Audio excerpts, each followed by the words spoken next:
आवागमन से मुक्ति प्राप्त करने के लिए जो हमको आपको ये मनुष्य शरीर मिला है, उसको सार्थक कैसे किया जाए, इन बिंदुओं पर चर्चा होती है। समय के सद्गुरु जो आदेश जारी करते हैं वो प्रेमियों तक पहुंचाने का, आदान प्रदान करने का, सुनने सुनाने का ये अवसर हमको आपको जो मिला है बड़े सौभाग्य से। वरना आज के समय में इतनी व्यस्तता है समाज में, एक तो काम बहुत है और समय उसके पास भी नहीं है धर्म की चर्चा करने के लिए, जीवात्मा के कल्याण की चर्चा करने के लिए। जो व्यक्ति बैठा ताश पत्ते खेल रहा है, और वो भी ऐसे स्थानों पर जो धार्मिक स्थान, बरगद पीपल का पेड़, मंदिर, देवी देवताओं के थान बने हुए हैं, और ये होश नहीं है कि ये बनाए क्यों गए। गुरु महाराज बताते हैं मंदिरों को बनाया गया था, जैसा कि नाम से ही स्पष्ट है, मंदिर, जहाँ मन का दर हो, जहाँ मन लगे। मंदिर इसीलिए बनाए गए थे ताकि लोग यहाँ पर बैठकर घर गृहस्थी के नाना जंजाल से कुछ समय निकालकर मंदिरों में बैठकर अपने इष्ट देवी देवता, वो जिनकी भी पूजा आराधना करते थे, वहाँ बैठकर उनका ध्यान लगा सके, परमात्मा के नाम पर कुछ समय दे सकें। जो वायदा करके आए थे माँ के घर में हम और आप, इसको रामचरितमानस में गोस्वामी जी महाराज ने लिखा है कि बड़े भाग्य मानुष तन पावा, सुर दुर्लभ सदग्रंथन गावा। और कहा कि अब प्रभु कृपा करो ही भांति, सब तज भजन करो दिन राति। ये वायदा करके आए थे माँ के घर में, परमात्मा से प्रार्थना करी थी कि अब ऐसी कृपा करो कि हमको यहाँ से बाहर निकालो, इस कष्ट से हमको उबारो, और यहाँ से जाकर हम आपकी दिन रात सब तज भजन करो दिन राति, दिन रात आपका भजन करेंगे। उसके लिए वो मंदिर बनाए गए थे। लेकिन क्या गुरु महाराज बताते हैं, पहले लोग राजा, प्रजा, सेठ, साहूकार, मजदूर, सभी लोग महात्माओं के पास जाया करते थे पूर्णिमा अमावस्या को, और उनसे जीवन जीने का सलीका सीखते थे। वो बताते थे, वैसे अपने जीवन यापन करते थे, नियम संयम से रहा करते थे। धीरे धीरे धीरे धीरे महात्माओं से हम लोगों की दूरी हो गई। और जब हमने उसमें पढ़ा रामचरितमानस में कि गुरु बिन भवनित तरह न कोई, जो विरंच शंकर सम होई, कि गुरु के बिना कोई भवसागर से पार नहीं जा सकता, तब विचार आया, कुछ संस्कार जगे तो विचार आया कि गुरु करना चाहिए। अब बात यह है कि हम ऋषि मुनि महात्माओं की संतानें गलत खान पान और आचरण में लिप्त हैं, तो सोचा कि कोई ऐसे गुरु कर लें जो हमको खान पान की मना भी ना करें और ये फॉर्मेलिटी भी पूरी हो जाए। ऐसे गुरु को हमने तलाशा कि जो हमको मांसाहार, व्यभिचार और नशा के लिए रोके ना, तो उनसे कल्याण होने वाला नहीं। रामचरितमानस में स्पष्ट लिखा है कि बंदों गुरुपद कंज, कि कौन से गुरु के चरण कमलों की हम वंदना करते हैं। बंदों गुरुपद कंज, कंज गुरु के चरणों की वंदना करता हूँ। कृपा सिंध नररूप हरि, यानी जो कृपा के सिंधु, दया के सागर हैं और नर रूप में हरि ही हैं, उनको कहा बंदों गुरुपद कंज, कृपा सिंध नररूप हरि। तो ऐसे गुरु जो मनुष्य के रूप में भगवान के समान हैं, उनकी हम पूजा करें, जो तन की जाने, मन की जाने, जाने चित्त की चोरी। प्रेमियों ने ये अनुभव किया है, यहाँ ज़्यादातर नामदानी लोग ही हैं, तो सबने ये अनुभव किया कि हम लोगों से कोई गलती बन जाती है, कोई पाप बन जाता है, और हम मालिक का दर्शन करने जाते हैं तो मालिक सब पे दृष्टि डालेंगे, सबकी तरफ देखेंगे, लेकिन हमारी तरफ उस समय नहीं देखते। तो कई बार प्रेमियों की ये शिकायत रहती है कि हम इतनी दूर से चलकर आए और गुरु महाराज ने हमारी तरफ देखा भी नहीं। तो वो शिकायत का समय नहीं होता, वो मौका होता है आपके पास अपनी कमियों को ढूंढने का और उन गलतियों को सुधारने का।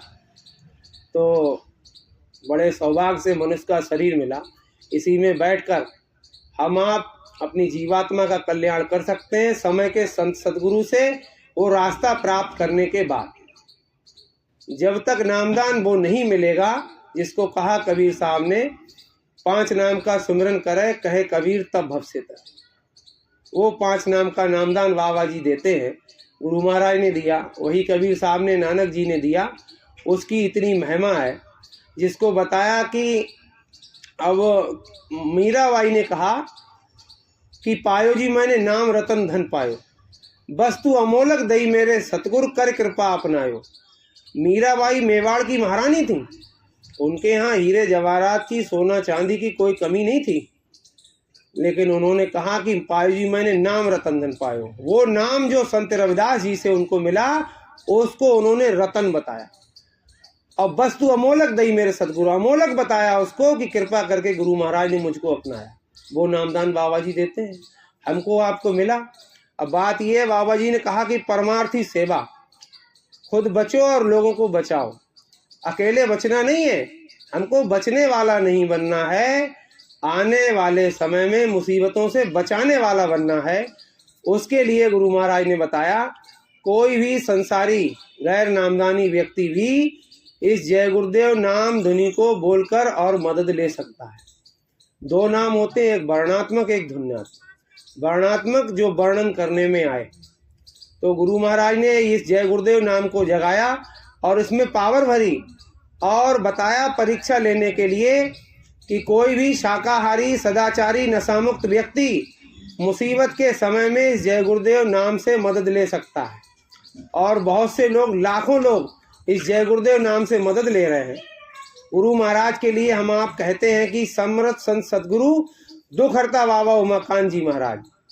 नानक जी ने बताया कि दुखिया सब संसार, राजा दुखी राज गए से प्रजा दुखी अपार, और वैश्य दुखी सब धंधा चौपट सबर जाति दुकानदार, नानक दुखिया सब संसार। और अंत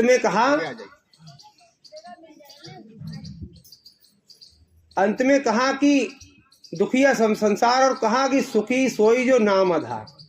अब वो सुखी कैसे होता है सुखी संत का दास, कि गुरु महाराज दुख को बर्दाश्त करने की क्षमता बता देते हैं, दया कर देते हैं और उसको सिखा देते हैं कि अगर दुख आ रहा है तो हमारे बुरे कर्मों का फल है, और आप भजन कर रहे हैं फिर भी दुख आ रहा है तो बुरे कर्म कट रहे हैं, और सुख मिल रहा है तो हमारे अच्छे कर्मों का फल है।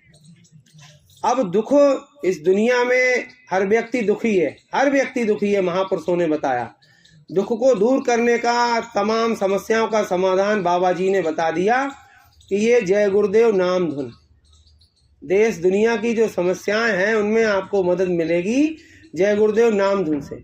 अब बोलना कैसे है, शाकाहारी सदाचारी और नशामुक्त रहकर 1 घंटा सुबह 1 घंटा शाम। आपके लिए कोई कष्ट है, परेशानी है, और आपको गुरु महाराज की बताई हुई नाम धुन आप बोलेंगे तो आपको लाभ मिलेगा। वैसे बाबा जी ने कहा आप 1 घंटा 1.25 घंटा जो भी अपना राम राम सीता राम ओम नमः शिवाय जपते हो उसको जपो, मना नहीं है, लेकिन 15 मिनट ये जय गुरुदेव नाम धुन भी आप बोलो।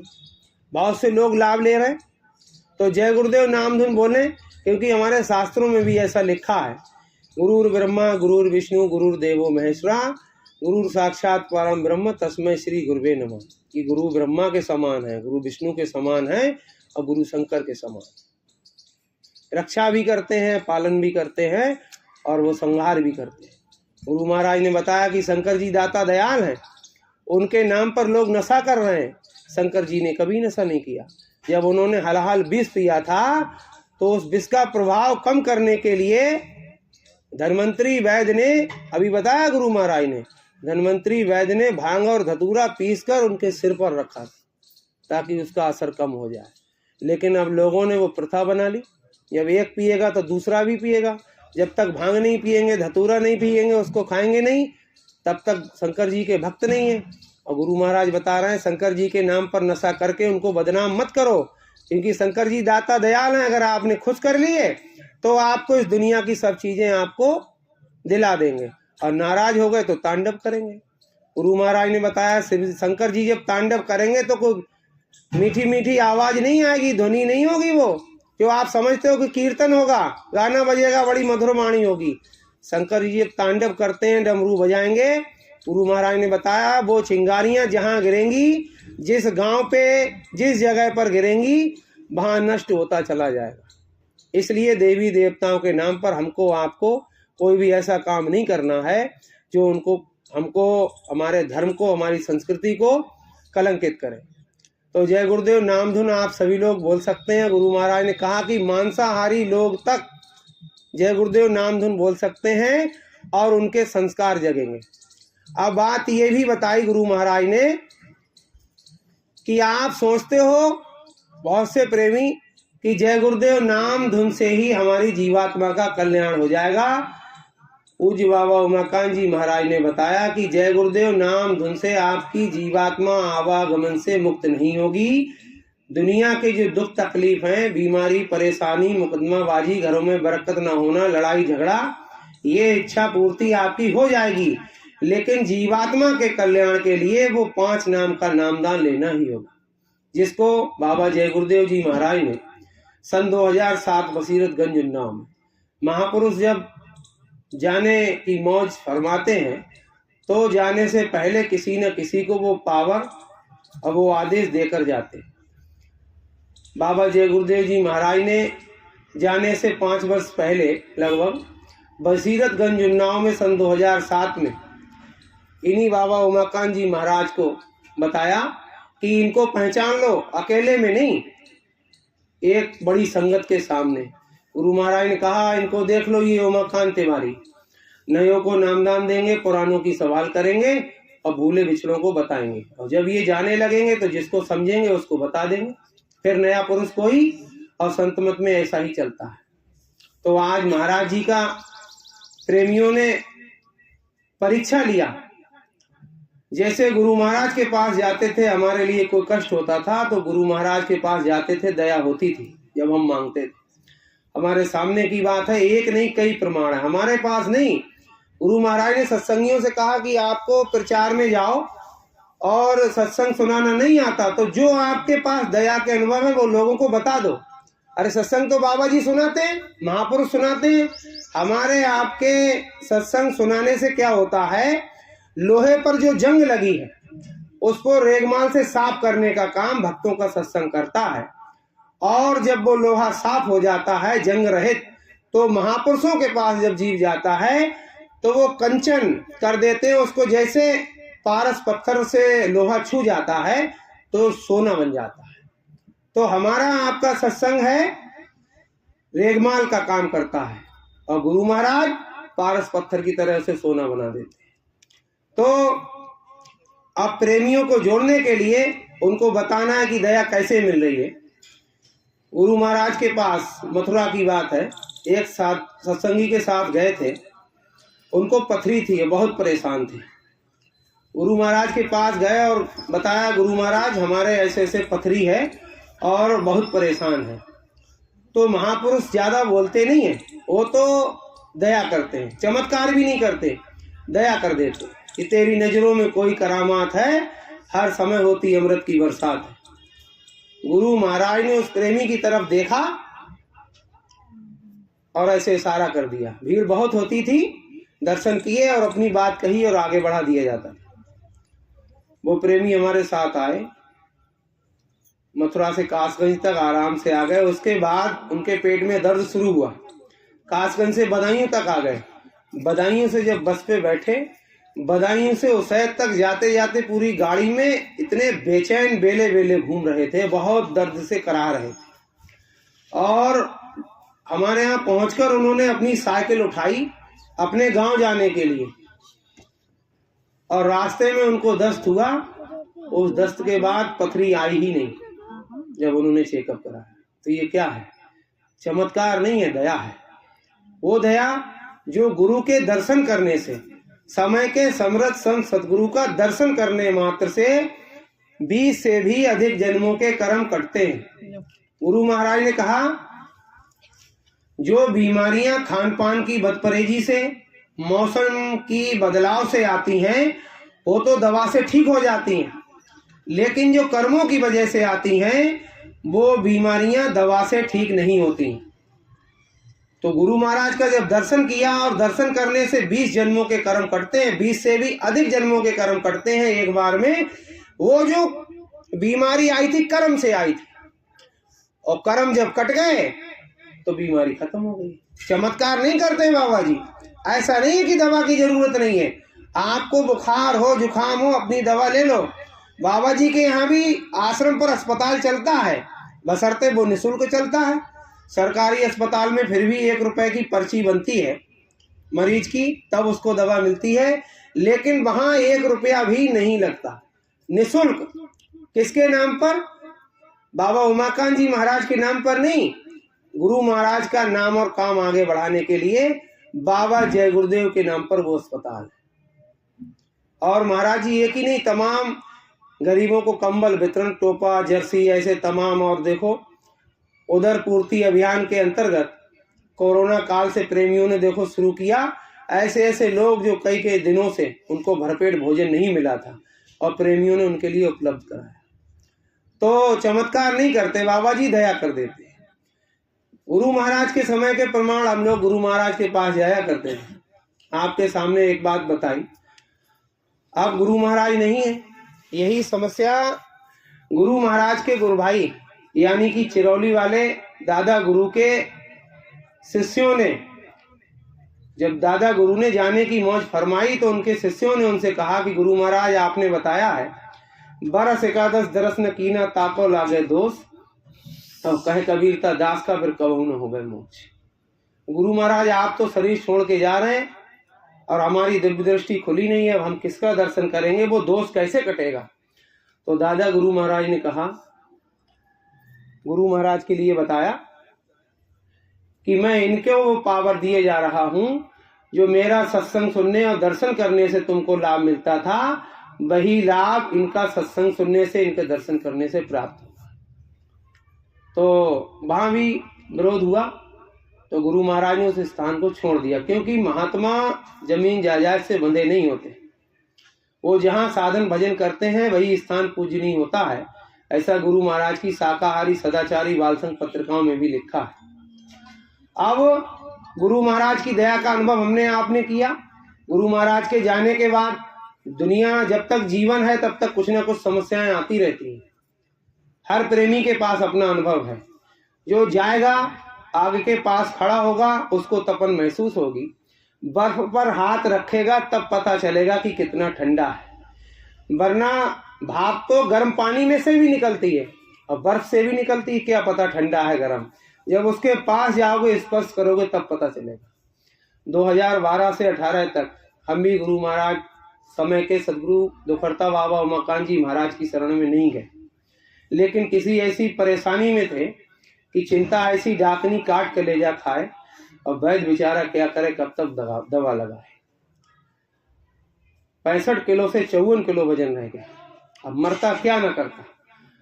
हमारे अध्यक्ष जी हैं श्री सुधीर कुमार सिंह जी, कई बार उनपे हम नाराज भी हो गए। वो इनके महाराज जी के कार्यक्रम की सूचना दिया करते थे, और एक बार हम बहुत नाराज हो गए। उनका जब हमको नहीं जाना है उनके पास, आप बार बार हमको क्यों टच करते हैं। फिर भी भाई देखो, जो पिता होते हैं, शुभचिंतक होते हैं, माता पिता भाई जो भी समाज में आपके शुभचिंतक हैं, वो आपकी नाराजगी को अपने मन पे नहीं रखते। उनको ये चाहते हैं कि कैसी इसका हित हो जाए। फिर उन्होंने बताया, उसी दरमियान जिस समय हम परेशानी में थे, बोले कि होली पे जा रहे हैं, 2018 की होली थी, चलो। उस समय गए महाराज जी की शरण में, और फिर उसके बाद 2018 के भंडारे पर गए। जब होली पर गए तो विश्वास नहीं था। वो लोग बोले कि देखो अब ये आ गए, अब आ गए। तो हमने कहा इधर देखो साहब, हम अभी आए नहीं हैं, अभी हम केवल घूमने आए हैं। आप समझ लो इनकी तरफ आ गए, अभी आए नहीं। लेकिन जब दर्शन करोगे तो कुछ तो संस्कार पड़ेंगे। फिर 2018 के भंडारे पर गए थे, और महाराज जी की जब गाड़ी निकली सामने से, मालिक दर्शन दे रहे थे, तो हमने यही प्रार्थना करी, ना जबान हिलाई ना होठ हिलाए, मन मन में हाथ जोड़कर हमने यही कहा कि अगर आप सच्चे समर्थ संत सदगुरु हैं, तो जैसे गुरु महाराज हमारे कष्ट से हमको मुक्त कर देते थे, आप भी दया करना। परीक्षा भी हो जाएगी और समस्या का समाधान भी। घर पे आए 10वां दिन तब आया कि उस समस्या के कहीं से कहीं तक अते पते नहीं थे। तब कुछ कुछ विश्वास हुआ, पूरा नहीं हुआ, क्योंकि बड़ा बहरी ये मनघट में, इसी को जीतना कठिन। इसका काम है भटकाने का। प्रार्थना में तभी तो कहते हैं कि तू निर्मल हो निज घर जाना और मैं गुरु की शरण में चला जाऊँ। वो मन को बताते कि तू भी निर्मल होके अपने लोग चले जाना और मैं गुरु की शरण में चला जाऊंगा। तो मन वो तो यहाँ ढूंढता है सुख, लेकिन यहाँ मिलता नहीं है, तभी वो भटकाता रहता है। फिर धीरे धीरे वही 2018 में गुरु महाराज जी का सत्संग लग गया हमारे बदायूं में HP फील्ड पर, 6 दिसंबर 2018। तो उस समय हम 4 तारीख में अपने पिताजी के लिए यहीं आपके बरेली के मिशन हॉस्पिटल में ला रहे थे दवा दिलवाने के। पिताजी बोले, वो इतनी कमजोरी थी शरीर में कि जय गुरुदेव बोलते पे होठ कांपते थे। पिताजी ने कहा कि हमें महाराज जी का सत्संग सुनवा दो, उसके बाद जहां चाहो वहां भर्ती कराना, क्योंकि अस्पताल में चले जाओ कुछ पता है कि डॉक्टर 5 दिन रखे या 15 दिन रखे, सत्संग सुनवा के कहीं भी ले जाना। बहुत परेशान थे। तो महाराज जी के सत्संग में गए। सत्संग से पहले महाराज जी दर्शन दे रहे थे, तो एक सत्संगी हाथ पकड़ के पिताजी का ले गए दूसरी मंजिल पर जहां महाराज जी ठहरे थे। वहां गए, मालिक दर्शन दे रहे थे, लाइन में खड़े थे।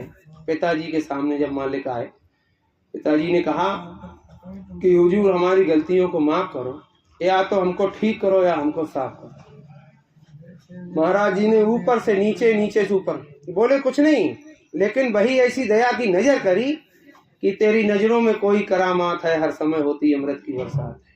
कर में से जो बीमारी आई थी, कर्म कट गए, मालिक की दृष्टि पड़ गई। वो पिताजी फिर इतने स्वस्थ हो गए। हमारे विशाल जी के साथ में उन्होंने अयोध्या में सेवा करी, तो आप इनसे पूछ लेना, मिलिट्री का जवान भी खेलता पिताजी के साथ में। तो ये क्या था, जो काम दवा नहीं करती है वो काम दुआ कर जाती है। कामिल मुर्शिद मिलते हैं तो बात खुदा से हो जाती है। हमारे यहाँ चौसिंगा वो देवी नगला गांव है, बहन जी हैं, उनका नाम पता मोबाइल नंबर सब है, क्योंकि मालिक का आदेश है कोई भी झूठा प्रमाण नहीं देना है। उनका नंबर है, उनका पता है। उन बहन जी को कैंसर था और उनके रिश्तेदारों ने कहा कि ऐसे ऐसे आप चलो, मालिक की दया हो जाए। अरे न जाने कौन से गुण पर दयानिधि रीझ जाते हैं, यही सदग्रंथ कहते हैं, यही गुरु भक्त गाते हैं। न रोए बन गमन पर जा पिता की वेदनाओं पर, उठाकर गिद्ध को निज गोद में आंसू बहाते हैं। न जाने कौन से गुण पर दयानिधि रीझ जाते हैं। पिता रोते रहे, भगवान राम चले गए, रुके नहीं, लेकिन गिद्ध को उठाकर गोद में भगवान रो रहे थे। तो बहन जी गुरु महाराज के पास गई। जब कहा कि हुजूर इन बच्चियों को कैंसर है, 2 लोग थी, तो महाराज जी ने कहा कहाँ है बच्ची, कहाँ है। जैसे कोई पिता से कह दे कि तुम्हारा बेटा छत से गिर गया, तो वो ये नहीं देखता मेरे जूते चप्पल कहाँ हैं, मैं कौन से कपड़े पहने हूँ, भाग पड़ता है। ऐसे महाराज जी आए, कहा कहाँ है बच्ची, कहाँ। कहा कि हुजूर ये है। दोनों को तरफ देखा और ऐसे करके कटका गुणा का निशान लगा दिया गुरु महाराज ने। ऐसे करके इन्हीं बाबा उमाकांत जी महाराज, उनका नाम मोबाइल नंबर है। बहन जी आज तक ठीक है। ये क्या है, जो कर्मों के कारण बीमारियां आती हैं, वो जब कर्म कटते हैं तो वो बीमारी हट जाती है। समर्थ होने का प्रमाण है बाबा जी का। ऐसे ही विश्वास थोड़ी कर लिया प्रेमियों ने जो दीवाने बने घूमते हैं। अब बात यह है कि हमको आपको नामदान मिल गया, नई जनरेशन को किससे जोड़ेंगे। नामदान दिलाना गुरु महाराज ने बताया पुण्य का कार्य है। और गुरु महाराज ने यह भी बताया, वीडियो है गुरु महाराज की, कि ईंट पत्थर से आपको परमात्मा नहीं मिलने वाला, वो तो मिलेगा उस महात्मा से जिसने उसको पाया है। और जिसने पाया उनको गुरु महाराज ने उस योग्य बनाया, समर्थ बना दिया। तो नामदान दिलाना पुण्य का कार्य है, नामदान भुलाना नहीं। और वर्णात्मक नाम सिर्फ जय गुरुदेव नाम से हमारी आपकी जीवात्मा का कल्याण नहीं होगा।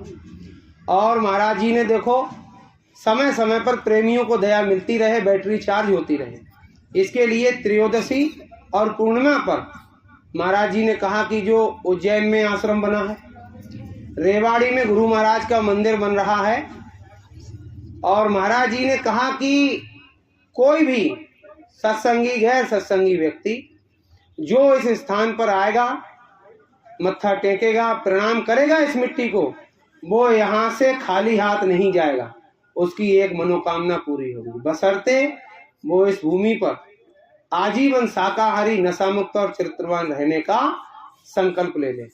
प्रेमी लाभ ले रहे, बहुत से लोगों को लाभ मिल रहा। महाराज जी ने कहा कि त्रयोदशी और पूर्णिमा पर, हर महीने की कृष्ण पक्ष त्रयोदशी और पूर्णिमा पर आप इन आश्रमों पर आने जाने की आदत बना लो। हर महीने में 2 बार का मौका है। फिर महाराज जी ने कहा कि आप आ जाओगे इन स्थानों पर, और जो लोग घर पे हैं वो तो वहीं दुनिया के कामकाज में हिलगे रह जाएंगे, वो नहीं आ पाएंगे, उनको कैसे दया मिलेगी। तो कहा कि जब यहाँ ना आ पाओ तो आपके जिले में जहाँ सत्संग होता है, आश्रम है या जो भी सत्संग स्थल है, वहाँ त्रयोदशी और पूर्णिमा के सत्संग करो। उन स्थानों पर जाकर भी आपको गुरु महाराज की दया मिलेगी। तो हर जिले में ऐसे, अपने शाहजहाँपुर जोन में 7 जिले हैं, कोई भी जिला ऐसा नहीं है जिसमें सत्संग स्थल ना हो। आपके बरेली का भी ये चौबारी आश्रम पर होता है त्रयोदशी का और पूर्णिमा का। तो ये गुरु महाराज का आदेश है, यहाँ आने जाने की आदत डाल दो। साप्ताहिक सत्संग गुरु महाराज ने इसीलिए लगवाए ताकि बैटरी चार्ज होती रहे। हम लोग धीरे धीरे भूल जाते हैं जब हमको सत्संग नहीं मिलता। और वर्ष में एक बार दर्शन करने की बात तो उस समय कही थी जिस समय लोग पैदल चलते थे, बैलगाड़ी से जाया करते थे, अपने कई लोगों का समूह बनाकर, कि कहीं जंगल में लुटेरे न मिल जाएं, जंगली जानवर न घेर ले, तो अपनी सुरक्षा की दृष्टि से लोग पैदल जाते थे पूरा काफिला बनाकर। और 100 किलोमीटर और 500 किलोमीटर की दूरी तय करने में बहुत समय लग जाता। उस समय ये छूट दी थी कि बरस एकादश दर्शन कीना ताको लागे दोष। गुरु का दर्शन नित्य प्रति करो। नित्य प्रति ना हो तो दूसरे दिन, 7वें दिन, अमावस्या, पूर्णिमा, 2 महीना, 3 महीना ना हो पाए तो 6 महीने में गुरु का दर्शन तो करना ही चाहिए। और इतना भी ना हो और वर्ष में भी जिसने एक बार गुरु का दर्शन नहीं किया उसको दोष लग जाता है। ताको लागे दोष, और कहे कबीरता दास का फिर कबू न होगा मोक्ष। तो गुरु क्या है? गुरु एक पावर है, एक शक्ति है, जिसमें वो पावर है वही गुरु है। तो इस समय पर भक्त गुरु बाबा उमाकांत जी महाराज के दर्शन करने और सत्संग सुनने की हमको आपको आवश्यकता है। इनको इतनी फिक्र है बच्चों की, नौजवानों की। अभी दिसंबर में महाराज जी ने बताया, जो दिसंबर के लास्ट में और जनवरी 1 को सत्संग हुआ, महाराज जी ने मीटिंगें कराई कई जिम्मेदारों के द्वारा, कई मीटिंगें हुई। हुजूर ने बताया कि हमारे पास नौजवानों ने अपना दस्तखत करके और दरखास्त दी है, कम से कम 3 पन्नों में सिग्नेचर, हस्ताक्षर करके गुरु महाराज को दिए, और कहा कि गुरु महाराज का मिशन आगे बढ़ाने के लिए आप हमको लगा लीजिए और हम तैयार हैं। महाराज जी ने कहा उन नौजवानों को भी जब वो सत्संग सुनते हैं तो उनमें ये प्रेरणा भर जाती है कि अब कैसे ही अपने नौजवान भाई बहनों को बचाया जाए। क्योंकि महाराज जी ने बताया कि बच्चियों में नशे की आदत डालने का ग्रुप चल रहा है, कैसे इनको बिगाड़ा जाए। महाराज जी ने यहाँ तक बताया कि अब तो बिस्कुटों में भी नशे की व्यवस्था आ रही है। पहले शराब थी, भांग, गांजा, अफीम, चरस, कोकीन, हीरोइन, ये चीजें थी। अब तो इंजेक्शन आ रहे हैं, कैप्सूल, गोलियां आ रही हैं। और उधर नाम दे दिया कि पी के शंकर जी की मोटी अखियां खुल गई, निदिया पीटी। एक बाबा जी के पास गए थे गुरु महाराज के सत्संग की सूचना देने, तो उनसे पूछ लिया, अच्छे थे और उन्होंने पूरे गांव में बड़ा सुधार किया था। हमने कहा था ऐसे ऐसे हमारे गुरु महाराज का सत्संग है और आपको मालिक ने बुलाया है, आपका निमंत्रण है। फिर उनसे पूछा कि साहब ये जो बच्चे गाते हैं सावन में, सावन के दिन चल रहे थे, इस गाने का क्या आप इससे समर्थन इसका करते हैं? शिव मंदिर पर वो रहते थे। बोले हमने उन्हीं लोगों से पूछा जो इस गाने को चलाकर नाचते हैं, भांग का, गांजा का सेवन करते हैं, कि वाकई में इसको पीकर आंखें खुलती हैं या नशे में आंखें बंद होती हैं। तो जिससे पूछ रहे थे वो खुद आंखें मीच रहा था बाबा, इतने नशे में था। झूठे गाने, अभी तक तो भगवान शंकर जी को बदनाम करते थे, अब तो माता गौरा को भी बदनाम करने कि चोटी खोल के गौरा ने पी ली भांग। कहाँ से कहाँ आ गए हम। खुद तो बर्बाद थे ही, अपने देवी देवताओं को भी बदनाम करने लग गए। ये समस्याएं इसीलिए उजागर हुई हैं क्योंकि हमने समय के महापुरुषों के पास जाना छोड़ दिया। तो उन नौजवानों को भी फिक्र है कि हम नौजवानों को बचाएं। तो महाराज जी ने कहा है, आप जब भी सत्संग में जाओ तो बच्चों को साथ में लेकर जाओ, ताकि इनमें संस्कार पड़े। बच्चों के सुंदर भविष्य के लिए हम और आप विद्यालय भेजते हैं। आवश्यक भी है पढ़ाना, क्योंकि कहा गया है भारतीय संस्कृति में, माता शत्रु पिता बैरी ये न बालो न पाठता, न शोभते सभा मध्य हंस मध्य बकोयता। कि वो माता शत्रु है, पिता बैरी है, जो अपने बच्चे को पढ़ाता नहीं है, वो किसी भी सभा में शोभायमान नहीं होता, वो हंसों की सभा में बगुले के समान प्रदर्शित होता है। अब बात यह है कि पहले गुरुकुल पद्धति थी, पहले भौतिक और आध्यात्मिक दोनों शिक्षाएं दी जाती थी। आध्यात्म से भी जोड़ा जाता था, मेडिटेशन ध्यान कराया जाता था, जीवात्मा के कल्याण का रास्ता उस पर चलने के लिए प्रेरित किया जाता था। भले ही स्वर्ग और वैकुंठ तक की बात रहती हो, लेकिन धार्मिक बनाया जाता था। अब गुरुकुल पद्धति दूर होती जा रही है। गुरु महाराज ने बताया कि लोग भारतीय संस्कृति को नष्ट कर देने में लगे हुए हैं बहुत तेजी से, लेकिन कोई सनातन संस्कृति को नष्ट नहीं कर सकता है, क्योंकि ये ऋषि मुनि महात्माओं का देश है और सदैव भारत ने विश्व का मार्गदर्शन किया है। जब जब दुनिया पर आफत आई है तो इतिहास गवाह है, संकट काल में महापुरुषों ने मार्गदर्शन किया है और देश को उबारा है। तो महाराज जी ने कहा बच्चों को बचाने की जरूरत है।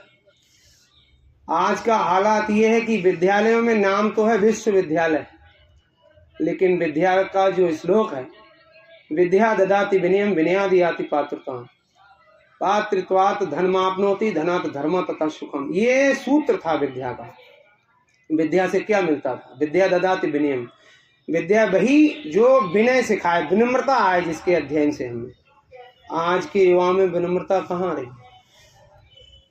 साइंटिफिक रीजन भी है माता पिता के चरण छूने का, बड़ों के आशीर्वाद लेने का। इस हथेली से सकारात्मक ऊर्जा निकलती है। जैसे हमको आपको ठंडी लगती है तो तापते हैं, ऐसे करके ऐसे तापते, इससे ऊर्जा प्रवेश भी करती है और ऊर्जा सामने वाले को मिलती भी है। तो बच्चे पहले की संस्कृति में जो नियमानुसार कायदे से चरण स्पर्श होता था, तो छूने वाले के ये हाथ सामने वाले के पैर को टच करते थे, उसके पैर से जो दुआ देते थे बुजुर्ग, खूब दूधन नहाओ पूतन फलो, तरक्की हो और खूब पढ़ो लिखो, अच्छे से नंबर आए, तरक्की हो जाए, नौकरी लग जाए। बुजुर्ग आज भी जो लोग हैं आशीर्वाद देते हैं। अब तो ना लेने वालों को पता है आशीर्वाद, ना देने वाले को। आशीर्वाद लेने वाला हाय वाय करके चला जाता है और देने वाला भी हाय वाय करके उसको विदा कर देता है। हमारी हर पद्धति व्यर्थ नहीं है। हमारे ऋषियों ने, जिनको आज रिसर्च जिसको बोलते हैं, वो ऋषि शब्द से ही उसकी उत्पत्ति हुई है। वो पहले ऋषि थे, रिसर्च किया उन्होंने कि काय से क्या लाभ मिलेगा। तो ये हाथ जब गए तो उनके तलवे से जो सकारात्मक ऊर्जा, दया, दुआ की किरणें निकली, वो इसके माध्यम से हमारे शरीर में प्रवेश कर गई। यहाँ पर माताएं घी लगाती हैं बच्चे के सिर पे कि इसको सिरदर्द में राहत मिल जाए, बुखार में तमाम। तो ये हाथ आशीर्वाद देने के लिए बच्चे के मस्तक पर जाता था और ये मस्तक नाभि के संपर्क में जाता था। यही नियम था। लेकिन अब तो धीरे धीरे व्यवस्था खत्म होती चली जा रही है। पैर छूने की बात खत्म, अब तो घुटने छुए तो छुए, वरना वही दूर से गुड मॉर्निंग हाय वाय करके निकल गए। गुरु महाराज ने कहा कि अरे आप जिसको मानते हो उसी की पूजा आराधना करो, 1 घंटा सवा घंटा, लेकिन मन लगाकर उनके आदर्शों का अनुसरण करके। बताया गुरु महाराज ने कि राम के आदर्श क्या हैं? प्रातः काल उठ के रघुनाथा, मात पिता गुरु ना भई माता। तो ये पहले सिखाया जाता था। लेकिन अब नाम तो विद्यालय है, लेकिन विद्या का पता नहीं है। विद्या ददाति विनयम विनयादि याति पात्रता। जब विनम्रता आती थी तो हुनर सीखते थे। अध्यापक पढ़ाएगा, उस्ताद कुछ सिखाएगा, गलती होगी तो डांटेगा भी, और हमें जब विनम्रता है ही नहीं तो हम उसकी डांट बर्दाश्त नहीं करेंगे। अब विनम्रता नहीं है, डांट फटकार बर्दाश्त नहीं करोगे तो हुनरमंद नहीं बन पाओगे, नहीं सीख पाओगे। विनयादि याति पात्रत्वाम, हुनर आता था, सीखते थे। पात्रत्वात् धर्म आपनोति, उस हुनर से पैसा पैदा करते थे, मेहनत मजदूरी करके या अपने हुनर से, जो भी जिसमें काबिलियत है। पात्रत्वात् धर्म आपनोति, उससे धन प्राप्त किया जाता था। धनात् धर्मा तथा सुखम, उस मेहनत मजदूरी के पैसे से, उस पैसे में से भी 10% धर्म के कार्य में खर्च किया जाता था। धना तो धर्मा, उसको धर्म के कार्य में खर्च किया जाता था। तथा सुखम, तब सुख की प्राप्ति होती थी। ये विद्या अध्ययन से सुख प्राप्त करने का सूत्र था, नियम था, जो हमारी भारतीय संस्कृति में ये श्लोक। लेकिन अब केवल शिक्षा मिलती है पर अच्छा संदेश नहीं। कब बच्चों को एक भी नैतिक पाठ पढ़ाया जाता है? बस कैसे आगे बढ़ना है ये समझाया जाता है। ये कैसा मैनर कल्चर, एडवांस हुई एजुकेशन। कम कपड़ों में फख्र करे, गाली देना माने पैसे। छोटे कपड़े, फटे कपड़े पहनने में हमारे भारतवर्ष की, जिनको कहा गया कि चंदन है इस देश की माटी, तपोभूमि हर ग्राम है, हर वाला देवी की प्रतिमा, बच्चा बच्चा रहा। ऋषि मुनि महात्माओं की संतानें, वो बच्चियां जिनको कहा गया कि अपनी माताएं बहनें सिर पर पल्लू रखकर चलती हैं, अगर वक्त पड़े तो जौहर में लाखों पद्मिनियां जलती हैं। वो बच्चियां फटे कपड़े, छोटे कपड़े पहनने में फैशन समझ रही हैं। बच्चे बच्चियां गाली देना सीख गए, बच्चियां सिगरेट पीने लगी, शराब जैसा नशा करने लगी। गुरु महाराज को इतनी चिंता है कि जिस देश की देवियां शराब पीने लगे, उस देश की क्या दुर्दशा होगी, आप सोच भी नहीं सकते। तो गुरु महाराज ने कहा बच्चे बच्चियों में संस्कार डालने की आवश्यकता है, और संस्कार सत्संग से ही मिलेंगे। ऐसा लिखा भी है रामचरितमानस में कि बिन सत्संग विवेक न होई, राम कृपा बिन सुलभ न सोई। बिना सत्संग से विवेक जागृत नहीं होता। बुद्धि तो चोर के भी पास होती है, वो भी उसका इस्तेमाल करता है चोरी करने में, लेकिन विवेक ये निर्णय लेने की क्षमता आपको देता है कि अच्छा क्या है, बुरा क्या है। शराबी को भी पता है कि शराब गंदी चीज है। एक बार एक लोग मिले, बोले सारी बातें सही है जय गुरुदेव वालों तुम्हारी, लेकिन शराब की मना क्यों करते, ये तो पानी है। तो भैया लगते थे, हमने कहा पानी है तो ताई को पिलाओ भैया, और भाभी को पिलाओ, दीदी को पिलाओ, भतीजी को पिलाओ, सबको पिलाओ। इतने में उनकी आंखें लाल हो गई हमारे गुस्से के। हमने कहा साहब आपके ही प्रश्न का उत्तर है, आपने कहा पानी है तो पानी अगर ये पीने योग्य है तो पिलाने में दिक्कत क्या है। पानी नाले का भी। युवाओं को नशे की आदत डालने के लिए साथी कहते हैं अरे भाई तुझको मेरी कसम थोड़ी सी पी ले। तो उस गद्दार दोस्त की, जिसका धर्म भ्रष्ट है और वो आपका धर्म भ्रष्ट करने के लिए अपनी कसम दिला रहा है, उसकी कसम न तोड़ने के चक्कर में हमने अपना धर्म तोड़ दिया। हमारा धर्म हमको ये सिखा रहा है, गंगा जल कृत बार न जाना, तदप न संत करें ते पानी। चाहे गंगा जल से ही कोई शराब बना दे, लेकिन फिर भी सज्जन लोग उसका पान नहीं करते। हम आप ऋषि मुनि महात्माओं की संतान हैं। विवाह के समय, भाबर के समय जब पूछते हैं पंडित जी कि गोत्र का नाम बताओ, गोत्र का नाम लेकर वो अपना मंत्र पढ़ते हैं, तो बताते हैं अत्रि गोत्र, कच्छप गोत्र, भरद्वाज गोत्र, ये गोत्र, वो गोत्र, तमाम जो भी गोत्र हैं वो किसी न किसी ऋषि मुनि महात्मा का ही नाम है। मतलब हम आप उनकी संतानें हैं। तो आप विचार करो इससे दूरी क्यों हो गई? क्योंकि संगत गलत आ गई। जैसी संगत में बैठेंगे वैसा असर आएगा।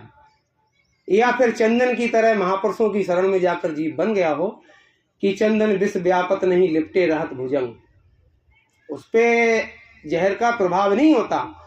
सत्संगियों के बच्चे भी जाते हैं प्रचार करने एक से एक मांसाहारी और शराबी इलाके में, लेकिन उनपे उस विष का प्रभाव नहीं होता। वो अपनी शीतलता छोड़ने के लिए वहां जाते हैं। और उससे पहले की कंडीशन ये है कि society does effect every person. समाज हर व्यक्ति पर अपना प्रभाव डालता है। जैसी संगत में रहेंगे, कहा है खरबूजे को देखकर खरबूजा रंग बदलता है।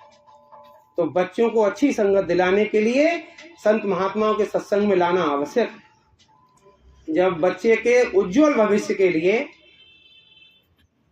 उसकी केमिस्ट्री की ट्यूशन अलग है, फिजिक्स की अलग है, अगर बायो से है तो बायोलॉजी की अलग है, और मैथ से है तो मैथ की ट्यूशन अलग है, इंग्लिश की अलग है। एक एक बच्चे की 4-5 घंटे की ड्यूटी विद्यालय में, उसके बाद 4 से 5 घंटे की कोचिंग। कितनी मेहनत करता है वो अपने जितना ये जीवन मिला है वो शिक्षा प्राप्त करने के लिए, जो शरीर के साथ भस्म हो जाएगी क्रिया में, अगले जन्म में वो काम आने वाली नहीं। लेकिन ये वो विद्या है जो इस लोक को भी बर्बाद नहीं होने देगी और परलोक को भी नहीं। बाबा जी ने बताया कि आप इस लोक में भी सुखी रहो, परलोक में भी सुखी रहो, वो योजना है। जय गुरुदेव नाम धुन मतलब वर्णात्मक नाम और 5 नाम का नामदान यानी कि ध्वन्यात्मक नाम। तो संस्कार की बड़ी आवश्यकता है। संस्कार बच्चों में डालने के लिए आज माता पिता को मेहनत करनी है। जूम ऐप पर मीटिंग चल रही थी, एक थल सेना के बहुत बड़े कोई अधिकारी थे, सत्संगी ही, वो बता रहे थे कि बच्चे को सोना बनाने के लिए माता पिता को भट्टी में तपना पड़ता है, पसीने में नहाना पड़ता है। गुरु महाराज बता रहे हैं कि ये मोबाइल, इसके 2 ऑप्शन बताए मालिक ने। अगर आपने इसका सदुपयोग कर लिया तो आबाद हो जाओगे। सदुपयोग ये है कि इसमें मालिक का सत्संग आता है, सत्संगी भी सुन सकते हैं, गैर सत्संगी भी सुन सकते हैं, और जो सत्संग सुनेगा उसका विवेक जागृत होगा। हर सत्संग में कोई ना कोई नई बात मिलेगी। आपके 50% प्रश्नों का उत्तर तो जय गुरुदेव यूकेएम चैनल पर सत्संग सुनने से प्राप्त हो जाएगा। महाराज जी का सत्संग सुनने के लिए आप यूट्यूब पर जय गुरुदेव यूकेएम चैनल सब्सक्राइब कर लो, और 30 मिनट का टीवी एपिसोड डेली आता है। 1-1 मिनट के शॉर्ट्स आने लगे हैं, जिसको बोलते हैं बुलेट पॉइंट। पता नहीं कौन सी बात किसको लग जाए। अभी महाराज जी इस दिन कह रहे थे, कई बार सत्संगियों की ये प्रश्न रहता है, ये समस्या रहती है। गुरु महाराज ने वो समाधान के रूप में बताया कि कोई आपसे राम राम करे तो जिद मत पकड़ो कि हम जय गुरुदेव ही करेंगे। आप उससे बोल दो राम राम भाई, राम राम, जय गुरुदेव। सम्मान सबका करना है। राम हमारे आदर्श थे, हैं और रहेंगे। गुरु महाराज ने कहा कि राम और कृष्ण के आदर्शों पर चलने की जरूरत है। भगवान राम के रामचरितमानस में ही तो लिखा है कि चाहे गंगा जल से शराब बनाई गई हो, उसका पान नहीं करना चाहिए। राम के नाम पर, धर्म के नाम पर लोग मरने और मारने को तैयार हैं।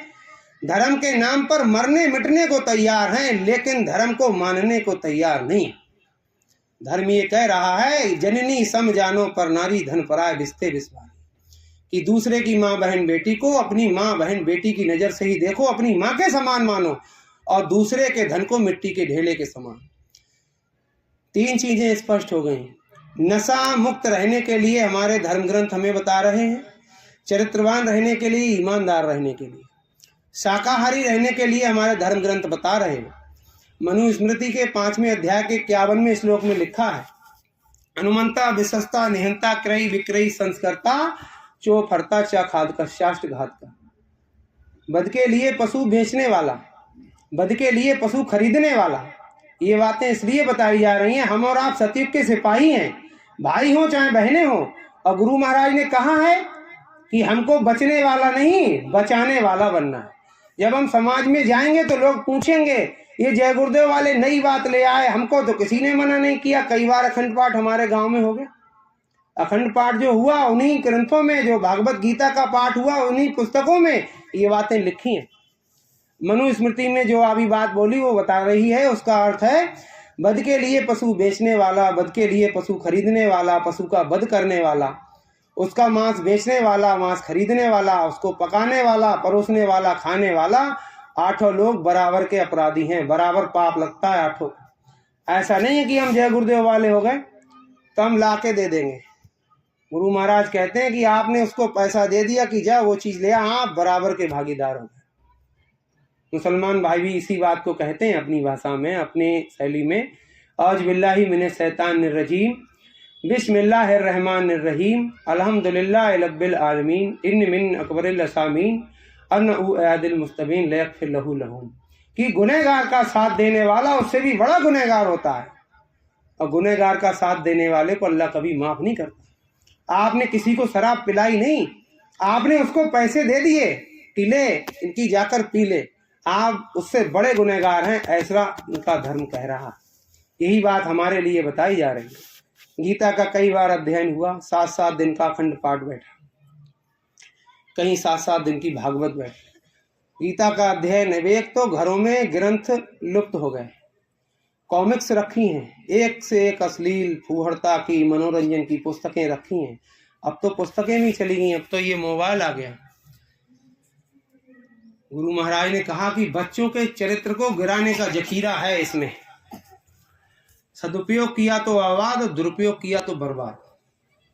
पढ़ने के लिए आप बच्चे की पढ़ाई देखो, घर बैठे बच्चे पढ़ते हैं, कितनी बड़ी सुविधा है इसकी, सदुपयोग है।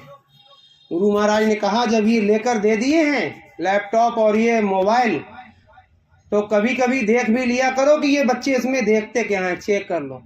समस्या ये है कि माता पिता को इतनी जानकारी इसकी नहीं है, बच्चों को बहुत पता है।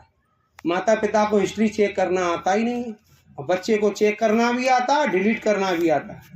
वो ये देख लेगा मम्मी पापा क्या देखते हैं, लेकिन आपको नहीं पता वो क्या देखता है, देख भी लेगा डिलीट भी कर देगा। तो नज़र रखने की ज़रूरत है। जैसे मादा कछुआ अपने अंडे को सूखे में रखती है और जल में रहकर ही वो सेहती रहती है, नज़र से सेहती है अंडे को, ऐसे ही बच्चे हमारे कहाँ जा रहे हैं। 2 बजे की छुट्टी हुई, 5 बजे घर आ रहे हैं, आधे घंटे का रास्ता है, 2.5 घंटे का समय कहाँ लगा। गुरु महाराज ने कहा ये आपकी सुविधा के लिए, आपके सामने समस्याएं ना आने पावे, इसके लिए गुरु महाराज पहले से अवगत करा रहे हैं। महाराज जी ने कहा फिर आप लोग आते हैं कि बच्चे बिगड़ गए, और अभी से हम तो बता रहे हैं कि बच्चों को सत्संग में लाओ। एक पति पत्नी महाराज जी के पास पहुंचे और कहा कि हुजूर दया कर दो, बच्चे नशा करने लगे स्मैक का। तो इन्हीं बाबा उमाकांत जी महाराज की बात। महाराज जी ने कहा कि बच्चे कहाँ हैं, लाई हो बच्चों को? बोले हुजूर बच्चे विदेश में पढ़ते हैं। महाराज जी ने कहा किस पे दया करी? पेड़ पौधे पे दया करें, पत्थर पे दया करें, कंकड़ पे किस पे दया करें? अरे आप अल्ट्रासाउंड और एक्सरा कराने जाते तो तब भी तो मरीज को ले जाते हो, तब भी उसके फोटो से काम नहीं चलता। ये तो महापुरुष हैं, जीवों पर संस्कार डालने हैं। कई बार प्रेमियों ने ये कहा कि हुजूर फला जगह लोग नामदान लेने के लिए व्याकुल हैं, और आप ऑनलाइन जैसे सत्संग सुनाते हो ऐसे ही नामदान दे दो। महाराज जी ने कहा ये वो व्यवस्था नहीं है, ये तो आमने सामने देखना, दृष्टि आप हमको देखो हम आपको देखें, ये आवश्यक है। तो संस्कार तो तभी पड़ेंगे जब हम और आप वहाँ ले जाएंगे, महापुरुषों की नज़र के सामने बच्चों को खड़ा करेंगे। महापुरुषों के रोम रोम से दया और दुआ की किरणें निकलती हैं। ऐसा नहीं है केवल हवाई फैर है, ये सच्चाई है। ऐसे ऐसे लोग जो गुरु महाराज बताते 10-10 कुंटल मछली खाकर यहाँ बैठे हैं, इनको पता है, इनसे पूछ लो ये तमाम ब्रांड गिना देंगे शराब के, शायद कोई ब्रांड छूटा हो। लेकिन जब वो गुरु महाराज के सामने गए तो गुरु महाराज के शरीर से जो दया की किरणें निकलती हैं वो जब पड़ती हैं तो संस्कार जागते हैं। और महाराज जी ने बताया कि सत्संगियों से ज़्यादा संस्कारी और धार्मिक लोग समाज में हैं। बस आप उनको ये समझा दो कि मांस खाना और शराब पीना, व्यभिचार करना हमारे धर्म के खिलाफ। आज तमाम तरह से लोग भगवान को खुश करने का प्रयास करते हैं, लेकिन तरीके से नहीं। श्रीमद् भागवत गीता के 16वें अध्याय के 23वें श्लोक में लिखा है, या शास्त्र विधि मुत्सृज्य वर्तते काम कारतः नासा सिद्धिम वाप्नोति न सुखम न परांगते।